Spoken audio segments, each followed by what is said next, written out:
오늘 본문의 말씀을 통해서 우리가 함께 하늘의 예배라는 주제로 함께 은혜를 나누기 원합니다.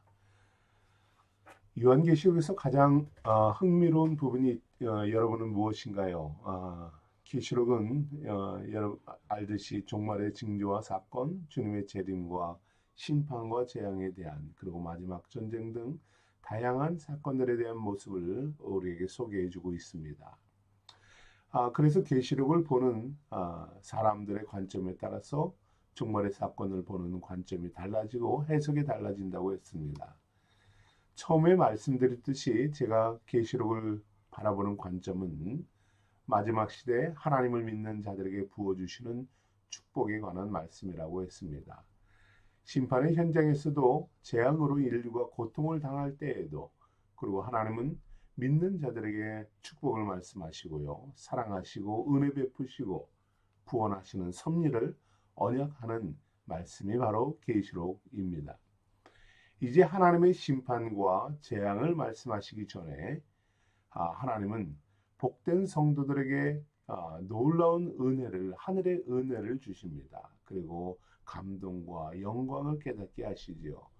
이를 통해서 하나님은 믿음의 성도들이 온전한 예배자로 서기를 원하시는 것입니다. 오늘 4장의 말씀이 바로 그와 같은 말씀이지요. 오늘 4장부터는 사도 요한이 보는 두 번째 환상입니다. 물론 첫 번째 환상에서 끊어졌다가 며칠 후에 또 왔다 이것을 이야기하는 것이 아니라 앞 내용과 전혀 다른 이러한 환상이 펼쳐지게 됩니다. 첫 번째 환상은 1장에서 3장의 말씀이죠. 소아시아 7교회를 향한 특별한 메시지를 담습니다. 그리고 이 두 번째 환상은 4장부터 16장 마지막까지 이어집니다. 두 번째 환상에서는 예수님의 재림을 둘러싼 사건들이 기록되어 있지요. 하나님의 인치심과 인의 심판과 나팔 재앙과 대접 심판과 그 심판들에 관련된 중간중간에 있는 사건들에 대해서 하나님은 환상과 종말의 이유에 대해서 또한 말씀하고 있음을 우리가 보게 됩니다. 이처럼 4장부터는 예수님의 시선이 예수님의 관점이 이전에는 단순 교회, 7교회, 교회에 집중되어 있다면 이후로는 전 세계 인류에게 그리고 미래 교회로 확대되는 것을 우리가 보게 됩니다. 그리고 주님께서 언약하신 이 축복의 현장으로 성도들을 이끌어 가신다는 사실을 말씀을 통해서 보게 돼요. 이를 증명하듯이 오늘 4장에서는 언약의 계시를 주시는 하나님의 영광을 매우 사실적으로 증거하고 있습니다. 물론 우리는 이것을 완벽하게 이해할 수 없는 현상들입니다. 에스겔에서 말씀하듯이 아니 그보다 더 디테일하게 그 천국의 환상을 말씀하며 우리에게 증언해주고 있습니다. 이것은 바로 앞으로 당할 고난과 환난들을 예비하며 준비하는 성도들에게 마지막 가장 큰 소망의 말씀, 축복의 말씀을 주는 말씀이라고 저는 믿습니다. 제가 성경에서 가장 개인적으로 좋아하는 말씀이 있어요. 마태복음의 말씀도 있지만 그 중에 또 좋아하는 말씀이 오늘 계시록 4장과 5장의 말씀입니다. 4장에서는 4장 8절 이후에 네 생물이 그리고 24장로가 하나님을 찬양하는 말씀입니다. 저는 이 말씀을 볼 때마다 얼마나 감동이 되는지 모릅니다. 그리고 5장의 말씀을 보면 장로들과 수많은 천군 천사가 어린 양 예수 그리스도께 경배하며 찬양하는 말씀이 나옵니다. 역시 너무 감사하고요. 이 말씀들을 묵상할 때마다 개인적인 큰 은혜와 소망을 품게 됩니다. 이 땅에서는 물론이고 주의 나라에 가서 천군 천사들과 장로들과 함께 하나님과 주님을 찬양하고 싶다는 이러한 마음이 간절히 듭니다. 여러분들도 그와 같은 은혜가 있기를 개인적으로 소망합니다. 오늘 우리는 사도 요한을 따라서 천상의 광경들을 목격하려고 합니다. 주님께서 명하시는 이 계시의 말씀들을 사도 요한의 고백과 증언을 통해서 하나씩 간단하게 묵상하기를 원합니다. 오늘 요한은 하늘의 문이 열리는 것을 보게 됩니다. 이 설명은 에스겔 선지자가 1장 1절에서 하늘이 열리며 하나님의 모습이 내게 보이니라는 예언과 동일하게 시작이 되지요. 첫 번째 계시인 내가 보는 것을 책에 쓰라라고 말씀하신 주님의 음성이 다시 들려옵니다. 마치 나팔 소리와 같이 큰 음성과 같이 경고하는 말씀과 같이 또는 축복의 말씀과 같이 우리에게 말씀합니다. 그리고 그에게 이리로 올라오라. 그곳이 어디입니까? 하늘문이 열린 하나님의 나라, 새 하나님의 천국을 말씀하는 거죠. 요한은 열린 문으로 들어갑니다. 그리고 그 속에서 상상할 수 없는 천상의 모습을 바라보게 됩니다. 1절에서 5절의 말씀 속에 보면 이 천상의 모습이 하나님의 보좌와 그 주변의 모습이 얼마나 영광스러운지 요한은 감동해졌습니다. 성령에 감동되어서 올라간 천상의 모습은 너무도 휘황찬란하죠.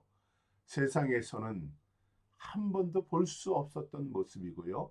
세상의 언어로는 표현할 수 없는 그러한 모습입니다.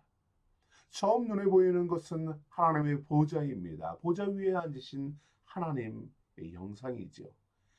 계시록에 보면 하나님의 보좌가 40여 차례 등장을 합니다. 이것은 바로 이 계시록을 말씀하시는 분이 하나님이시고 이 계시록을 완성하시고 성취하시는 분이 하나님이심을 말씀하고 있는 것이지요. 보좌는 주권자의 권능과 지배, 하나님의 위엄을 상징합니다.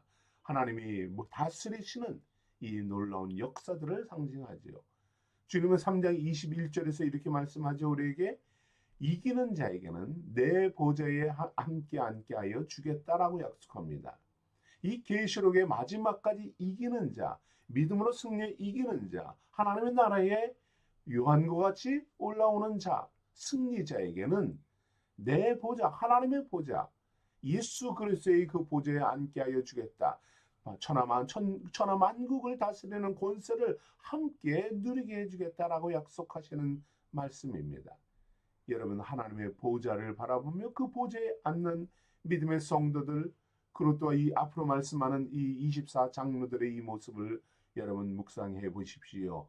그것이 저와 여러분의 보좌가 될 것이고 그 속에서 우리가 하나님을 찬양하게 된다는 사실에 감사하는 오늘 하루가 되기를 소망합니다. 물론 계시록에는 다양한 보좌들이 나옵니다. 버가모 교회를 우리가 묵상할 때 그것은 사단의 보좌라고 했습니다. 또한 악한 영의 보좌도 있고요. 악한 짐승의 보좌도 있습니다. 그러나 이런 불법적이고 악한 자들의 보좌는 어떻게 됩니까? 바로 천하만국을 다스리시는 하나님의 권세와 그 권능 앞에 파괴되어진다는 사실을 성경은 계시록은 증거하고 있습니다. 하늘 보좌에 앉으신 하나님은 창조주이시며 그 형상은 벽옷과 홍보석 같았다라고 묘사합니다. 그리고 녹보석 같은 무지개가 보좌에 둘려 있다라고 말합니다. 하나님의 보석이라는 말은 아니지요. 하나님의 보좌가 단순 보석으로 만들어졌다는 표현도 아닐 것입니다. 요한은 이것이 너무도 아름답고 경이롭고 위엄하고 위엄과 영광이 가득해서 자신이 표현할 수 있는 모든 최상의 보석으로 표현을 한 것입니다. 에스겔은 보좌에 앉으신 하나님의 형상에 대해서 이렇게 증거하고 있지요. 사람의 모양을 하고 있는데 허리 위는 쇠 같고 허리 안에는 불같이 광채가 나며 무지개가 사방에 둘려 있다라고 에스겔 1장에서 말을 합니다. 도대체 이 형상이 무엇인지를 모르니 이렇게 표현을 하는 것입니다. 하나님의 그 화려함과 위대함과 존귀로움이, 영화로움이 인간의 언어로 표현할 수 없는 놀라움이라는 사실이죠. 에스겔과 요한이 표현한 하나님의 형상과 보좌를 그 광경을 여러분 한번 상상해 보십시오. 마치 보석에서 발생하는 광채가 나듯이 빛이 가득한 영화로운 모습입니다. 그 빛은 어둠이 없고 천하 만국과 천국을 그리고 모든 곳을 비추시는 그 하나님의 형상과 아름다운 모습을 우리가 상상해 보시면 좋겠습니다. 요한은 복음서에서 예수 그리스도를 어둠을 비추는 빛이라고 하셨습니다. 천상의 빛, 영계를 비추는 그 빛, 어둠의 세력을 물리치는 그 빛이 예수 그리스도를 통해서 우리 안에 임하셨다는 말씀입니다. 요한은 천국의 문이 열려 그 광경을 보게 되고 하늘로 올리시고 앞으로 마땅히 될 일 모든 심판의 계획을 알려주시는 그 예수님, 그 주님과 함께 이 놀라운 빛 가운데 거하게 됩니다.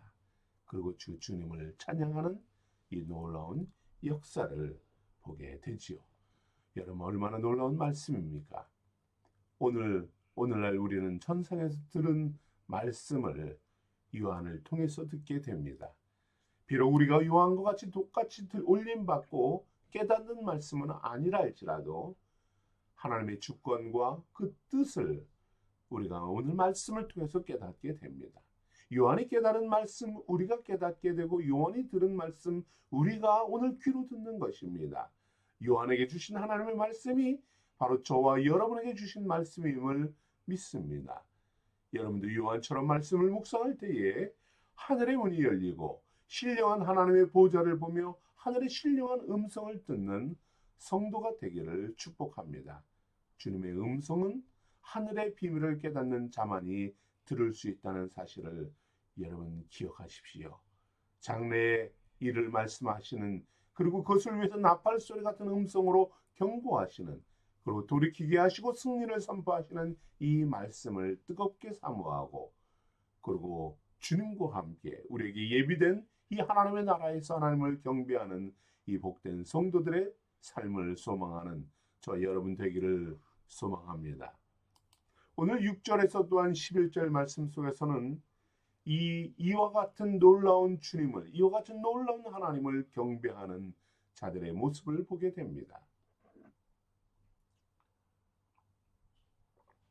하나님의 보좌 곁에는 매우 독특한 천상의 존재들이 머물러 있었습니다.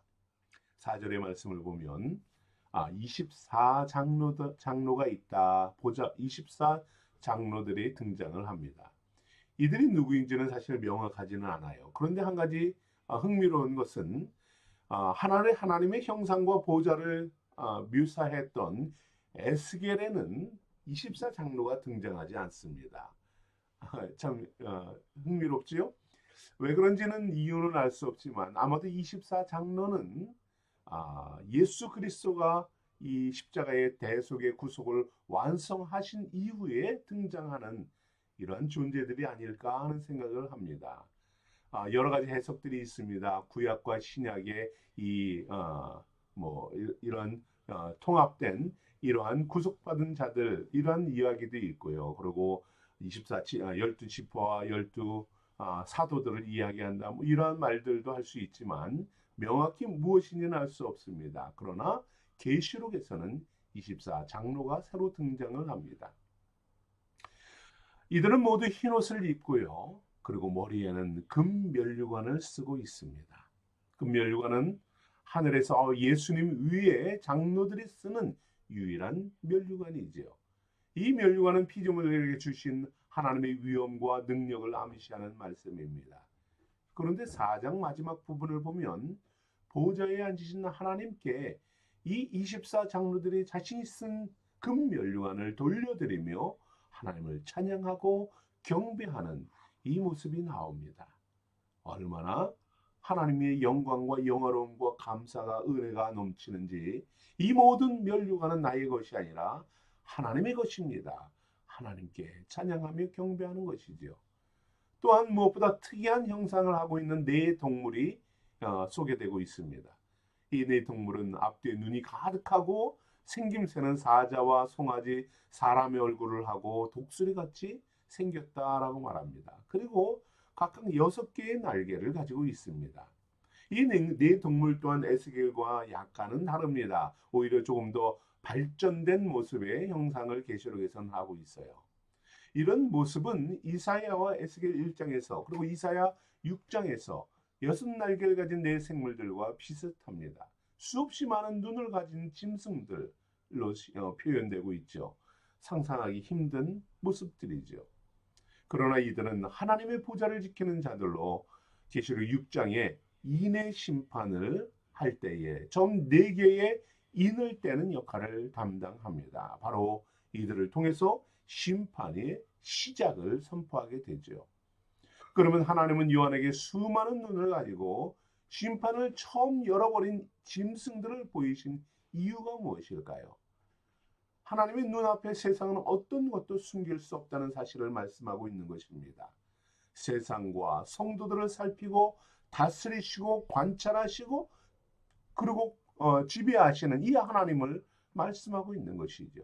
이렇게 장로들과 네 생물들은 보좌에 앉으신 하나님을 경배하고 찬양합니다.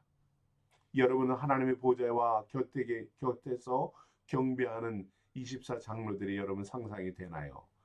하나님의 보좌만으로도 상상하기 어려운데, 그런데 하나님의 24 장로의 보좌와 흰옷을 입고 금관을 쓴 모습들, 네 개의 신비롭고 독특한 형상을 한 이 짐승들, 여러분 우리의 상식과 지식으로는 해석할 수 없는, 깨달을 수 없는 그런 놀라운 모습이지요. 주님은 이렇게 놀랍고 웅장한 현상들을 우리에게 말씀하신 이유가 무엇입니까? 바로 찬양과 경배의 대상은 오직 하나님 한 분뿐이라는 이 진리를 우리에게 말씀해 주고 있는 것입니다.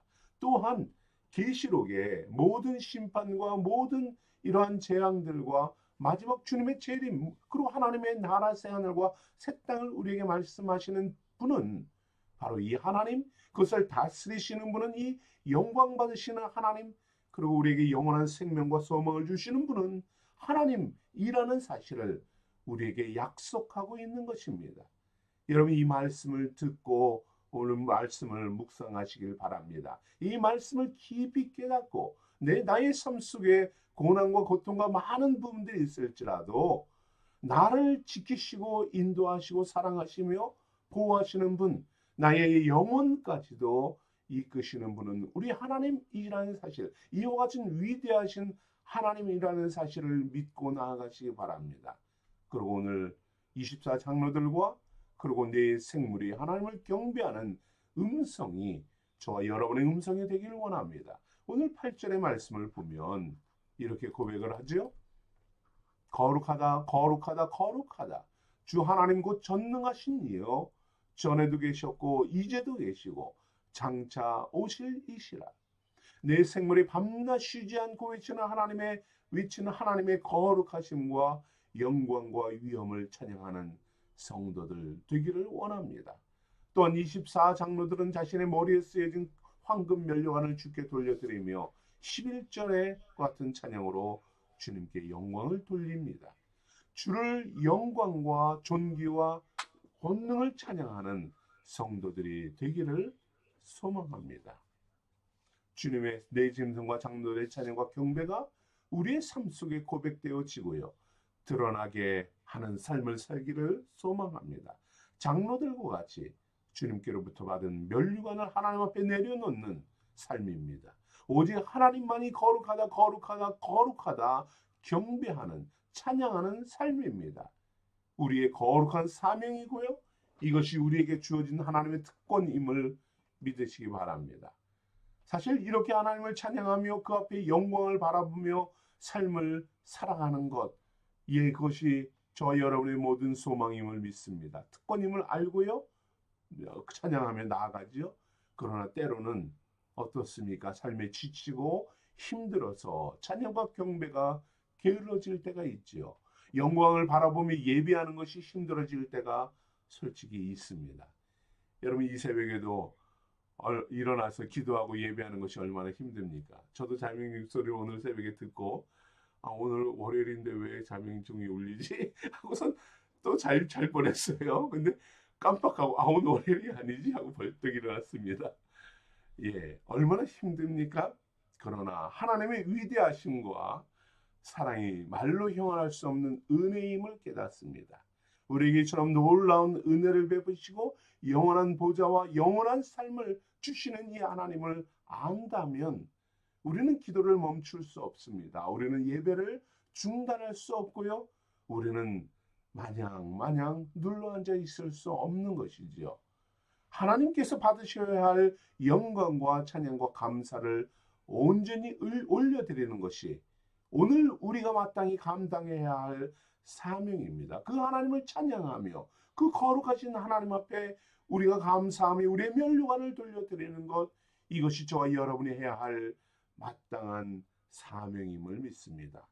오늘도 하나님의 거룩하심과 영화로움, 영광과 은혜를 온 마음을 다해서 그 열정을 다해서 경배하며 높이는 온전한 예배자로 살아가는 생수의 성도들이 되기를 소망합니다.